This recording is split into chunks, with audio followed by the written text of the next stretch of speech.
छात्रों, हम आपके लिए एसएससी मैथमेटिक्स से एक क्लास लेकर आए हैं जिसका टॉपिक है आज हमारा महत्तम समापवर्धक तथा लघुत्तम समापवर्धक एचसीएफ एंड एलसीएम।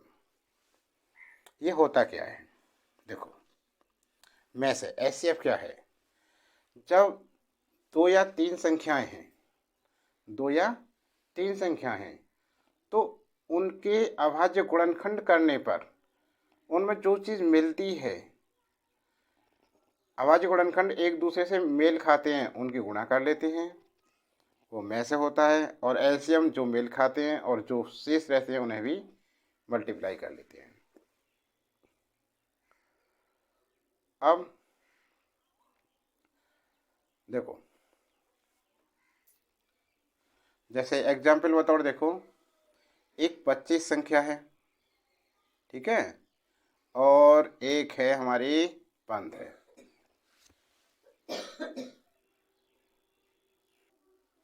अब देखो, 25 के अभाज्य गुणनखंड करते हैं हम तो क्या आता है पता है? यहाँ देखो, 25 के फैक्टर करते हैं, 5 से 5वां कटा, 5 25, 5 एकन 5, ऐसे ही 15 करो, 3 से कटेगा, 3 पंजे 15 और 5 एकन 5। तो इनके फैक्टर आए 1 गुणा 5 गुणा 5, और क्या है 3 गुणा 1 गुणा 3 गुणा 5, ठीक है ना। अब देखो, यदि हम इसका में से करेंगे तो क्या हुआ, इनमें पहले तो 1 मिल रहा है दोनों में, ठीक है ना, 1 गुणित और क्या 5 मिल रही है संख्या 5, तो में से क्या हो गया 5 एकन 5, आंसर आ गया। और यदि एलसीएम निकालना हमें, एलसीएम लेस है लघुत्तम समापवर्तक, तो क्या करते हैं, पहले तो मिली हुई संख्या लिख ली 1 गुणित 5, अब शेष इसमें क्या बचा, एक तो 5 बची और इसमें एक 3 बचा। अब मल्टीप्लाई करो, 1 पंजे 5, 5 25, 25 75, तो लेसे क्या आएगा इसका 75। समझ में आ रहा है ना। अब भिन्नों के में से कैसे करते हैं हम? देखो, लेसे वह छोटी से छोटी संख्या जो प्रत्येक दी गई संख्या द्वारा पूर्णतः विभक्त हो जाए, दी गई संख्या का लेसे कहलाता है, समझे ना। और में से प्रत्येक दी गई संख्या को अभाज्य गुणनखंडों के गुणनफल के रूप में लिख लें। उभयनिष्ठ अभाज्य गुणनखंडों की छोटी से छोटी घातों वाले गुणनखंडों का गुणनफल ही दी गई संख्याओं का में से होता है। भिन्नों का में से कैसे करते हैं? देखिए, आप देखिए यहाँ देखिए, भिन्नों का में से कैसे निकालते हैं? तो इसके लिए फॉर्मूला है, सबसे पहले अंशों, जो अंश हैं अंशों का में से, ठीक है ना। में से निकालें, अंशों का क्या करेंगे, में से निकालेंगे, और हरों का ले से निकालेंगे, हरों का ले से, ठीक है, समझ गए ना। अब देखो, भिन्नों का ले से कैसे करते हैं? भिन्नों का ले से, देखो भिन्नों का ले से क्या होता है, अंशों का ले से अपॉन हरों का में से, उल्टा कर देंगे इसका बस, हरों गो अंशों, हरों नहीं हर अंशों, अंशों का क्या करेंगे ले से, और अपॉन हरों का में से। समझ गए ना। तीन संख्याओं का में से निकालने के लिए क्या करते हैं, किन्हीं दो संख्याओं का में से ज्ञात करें, अब इस में से तथा तीसरी संख्या का में से ज्ञात करें, वही अविष्ट में से होता है तीन संख्याओं का, ठीक है ना। आगे देखो, अब देखो पहला प्रश्न देखिए, प्रश्न आपके सामने है, देखिए ध्यान दीजिए इस पर। दो संख्याओं में से प्रत्येक 13 से बड़ी है, दो संख्याएं हैं जो प्रत्येक से 13 बड़ी है, इन संख्याओं का में से कितना महत्तम समावर्तक 13 है तथा लघुत्तम समावर्तक 273 है, इन संख्याओं का योगफल कितना है, इन संख्याओं का योगफल कितना है, ठीक है। तो देखिए छात्रों, इसका सॉल्यूशन देखते हैं। सबसे पहले हम सॉल्यूशन, माना दो सहअभाज्य संख्याएं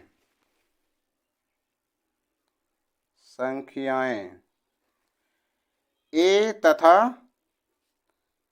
बी हैं। अब प्रत्येक का क्या है, में से 13 है, तब संख्याएं क्या होंगी, तब संख्याएं 13A और 13B हुए। ठीक है ना। अब देखो एक फॉर्मूला आप जानते हैं कि दो संख्याओं का गुणन, दो संख्याओं का गुणन बराबर लेस से गुणा में से। ठीक है ना। अब दो संख्या कौन सी है हमारी, ध्यान दो, 13A गुणित 13B बराबर, इनका में से कितना है देखिए भाई, में से 13 है एक तो, और ये 273 है, तो बराबर 13 गुणित 273।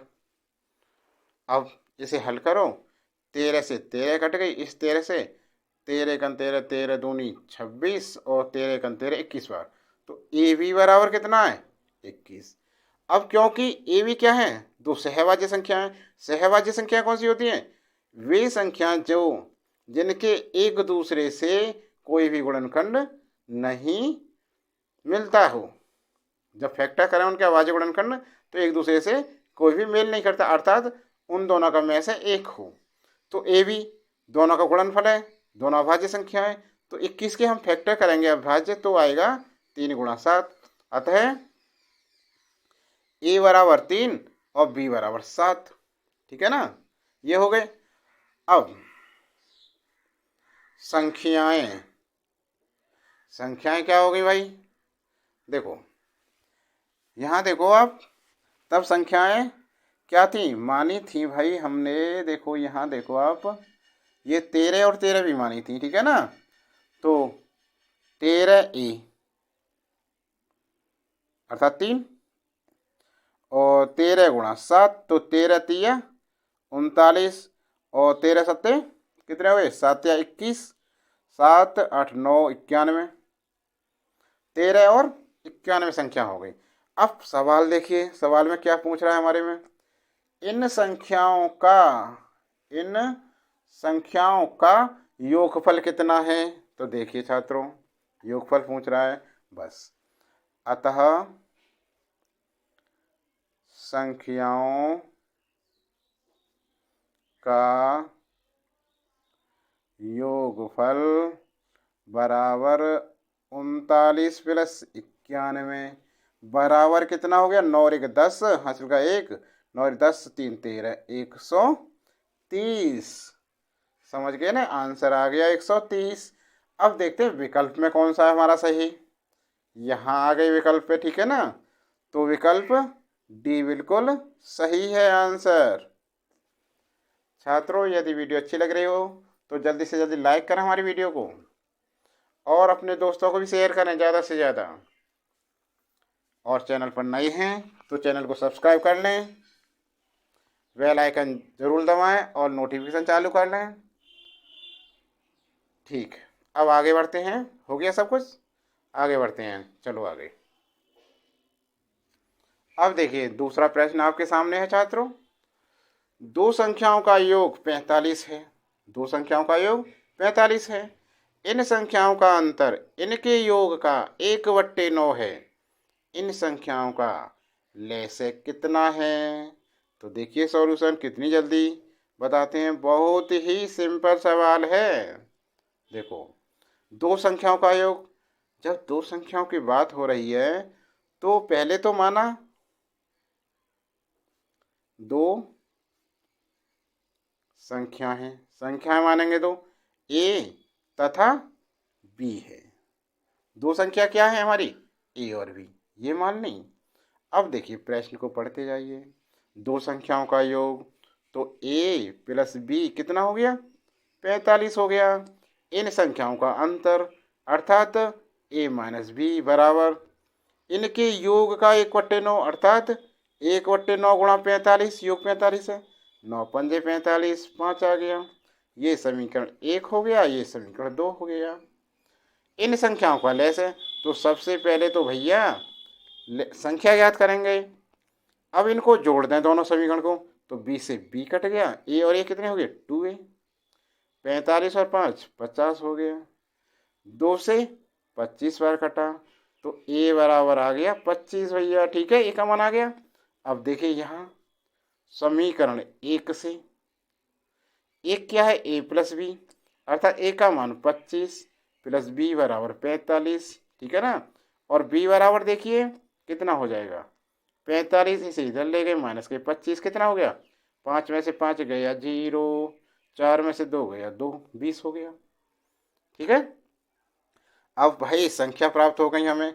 इन संख्याओं का लेस है, तो देखो लेस है संख्या क्या है हमारी, एक संख्या है 25, 25 के गुणनखंड कितने हुए 5 25, 5 गुणा 5। एक संख्या है 20, 20 के गुणनखंड 2 दूनी 4 पंजे 20। ठीक है ना। अब लेस है, जैसे देखो क्या मिल रहा है इसमें 5। अब ये शेष बच रही हैं संख्याएं। ठीक है ना, इन्हें भी लिख लेते हैं। 5 गुणित 2 गुणित 2 पचम 25 दूनी 50, 50 दूनी कितने हो गए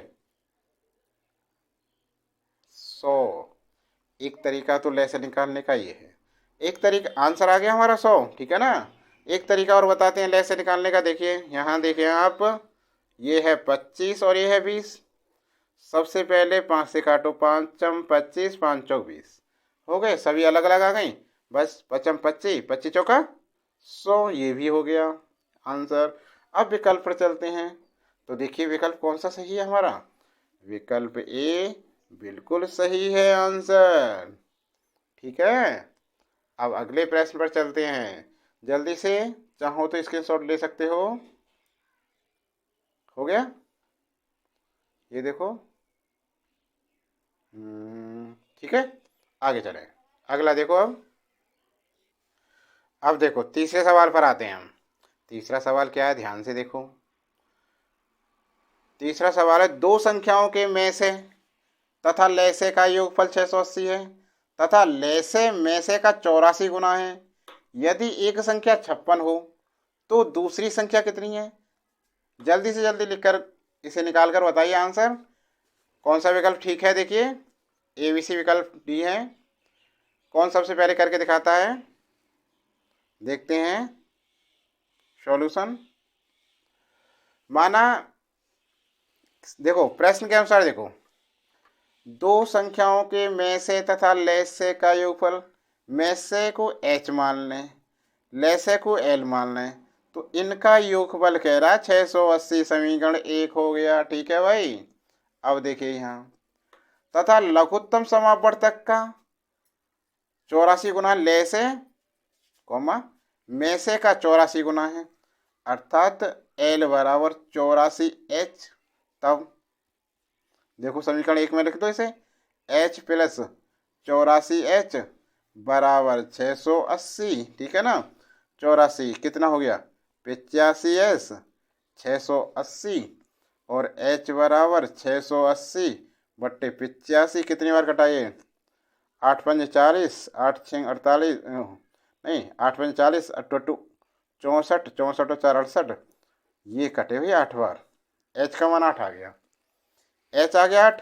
अब देखो L कितना होगा, फिर H 8 आया तो L बराबर कितना 84, 84H, तो L बराबर 84 गुणा 8, L बराबर 8 चौक 32, बचा 3, 8 8 64 और 3 67, 672 आ गया। अब सवाल पर चलिए, यदि एक संख्या 56 हो तो दूसरी संख्या ज्ञात की। देखो ये फॉर्मूला क्या है, जाना पहचाना है। एक संख्या गुणा दूसरी संख्या बराबर लैसे गुणा में से। अब पूछ रहा है दूसरी संख्या, तो भाई दूसरी संख्या बराबर लैसे कितना है हमारा 672, ये रहा, और एच कितना है 8 में से, और एक संख्या क्या है हमारी, देखो यहाँ सवाल में 56 है।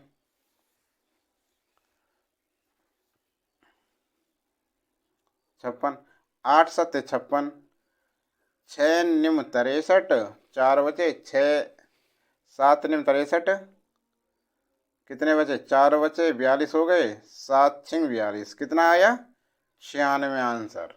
अब देखते हैं दूसरी संख्या कितनी आई 96। तो विकल्प डी जिनका है वो बिल्कुल सही है। आंसर विकल्प डी बिल्कुल सही है। ठीक है, देखो चौथा सवाल देखो छात्रों, आपके सामने है 336 पृष्ठों वाली अंग्रेजी की, 240 पृष्ठों वाली गणित की तथा 96 पृष्ठों वाली विज्ञान की पुस्तकों के बंडल इस प्रकार बनाने हैं कि प्रत्येक बंडल में एक ही विषय की पुस्तकें हों तथा सभी बंडलों की ऊंचाई बराबर हो। ऐसे कितने बंडल बनेंगे? तो क्या करेंगे भैया, इसका में से, देखिए में से और ले से, सबसे पहले में से निकालते हैं इनका, ठीक है ना। प्रश्न देखिए 336 प्रश्नों वाली अंग्रेजी, तो सबसे पहले सॉल्यूशन में देखिए, सॉल्यूशन 336 के क्या करेंगे, अभाज्य गुणनखंड यहाँ करते हैं। देखो 336 कितने से कटेगा, सबसे पहले ये 2 से, 2 एकम 2, 13 हो गया, 2 छिक्के 12, 2 अट्ठे 16। अब फिर 2 से कटेगा, 2 अट्ठे 16, 2 चौक 8, फिर 2 से, 2 चौक 8, 2 दूनी 4, फिर 2 से, 2 दूनी 4, 2 एकम 2, अब 3 से, 3 सत्ते 21 और 7 से हो गया। अब देखो तो कितने हैं, 1 2 3, 2 की घात 3, या वैसे लिख लो, पूरा पूरा लिख लो, चलो 2 की घात 3 इंटू कितने हैं 3 गुणा 7, इतना आ गया। अब देखो 240 पृष्ठों वाली गणित, 240 इसके ही फैक्टर करते हैं, 240 के गुणनखंड करें तो 2 एकम 2, 2 दूनी 4, 0, 2 छिक्के 12, 60 हो गया, 30 हो गया इसका आधा, 30 का आधा 15, और 3 पंजे 15। अब इसके कितने 1 2 3 4, 2 की घात 4 गुणित 3 गुणा 5, ठीक है ना। अब क्या करें, 96 पृष्ठों वाली विज्ञान 96 लिख लिया यहाँ, इसके अभाज्य गुणनखंड करें, देखो यहाँ करते हैं, 96 का दिखाई दे रहा है ना, 96, 2 चौक 8, 2 तिया 6, हाँ 2 चौक 8, 2 निम 2 अट्ठे 16, 48, 2 दूनी 4, 2 चौक 8 24, 12, 2 12 का आधा 6, 3, तो ये हो गए 1 2 3 4 5, 2 की घात 5 गुणित 3। समझ में आ रहा है भाई? अब देखो फैक्टर समझ गए। अब क्या करें, इन तीनों का में से निकालें, तो में से कैसे निकालेंगे, देखो प्रत्येक बंडल में पृष्ठों की संख्या बराबर, देखो सबसे पहले में से क्या, इसमें कम से कम घात वाली, देखो 2 की घात 3 है सब में, इन दो में 2 पे, ठीक है, तो 2 की घात 3 ले लिया। अब देखो 3 3 3 3 3 ये मिल रहा है, ठीक है, 3 आ गया, तो कितना 2 की घात 3 कितना होता 8 उड़ित 3, ठीक है, 2 की घात 3 ये कितनी है 1 2 3 4, 4 है भाई, 2 की घात 4 है ये, तो 2 की घात 4 आएगा, तो 2 की घात 4 का कितना 8 दूनी 16 आएगा, 16, 16 तिया 48, कितना आया 48, ठीक है ना। में से कितना आया इन तीनों संख्याओं का 48। अब क्या निकालना हमें, कुल बंडलों की संख्या निकालें, तो देखिए यहाँ देखिए कुल बंडलों की संख्या, कुल बंडलों की संख्या कितनी होगी भैया, 336 में 48 से भाग दो, प्लस 240 है ना, 240 में 48 से भाग लगा दो जी, प्लस 96 में 90 96 में 48 से भाग लगा दो, क्या बचेगा देखो। अब देखो 48, अर्थात 2 की घात 4 गुणा 3 48 है, ये आ गया, क्या बचा 7 आ गया जी। प्लस 48 2 की घात 4 और ये 3 कितना बचा 5 बच गया जी। इसमें से 2 बचेंगे और ये 3, 2 3 अच्छे हैं नहीं, 2 की घात 4 3 तो इसमें आ गया, ये 2 ही बचेगा सिर्फ, प्लस 2। अब इसे जोड़ो, कितना आया 7 5 12, 12 और 2 कितना हो गया भाई 14। समझ में आ रहा है ना। अच्छा, तो कुल बंडलों की संख्या कितनी है 14, आ गया आंसर। अब विकल्प देखें जल्दी से जल्दी कौन सा सही है। विकल्प ए हमारा बिल्कुल सही है छात्रों, लगा दो। जल्दी से कमेंट बॉक्स में लिखकर बताइए कितने का आया, किस किस का आया विकल्प ए। अगला प्रश्न देखते हैं आप जल्दी से, ठीक है ना। अब देखिए 5वां सवाल आपके सामने है, क्या है इसमें ध्यान से पढ़ें।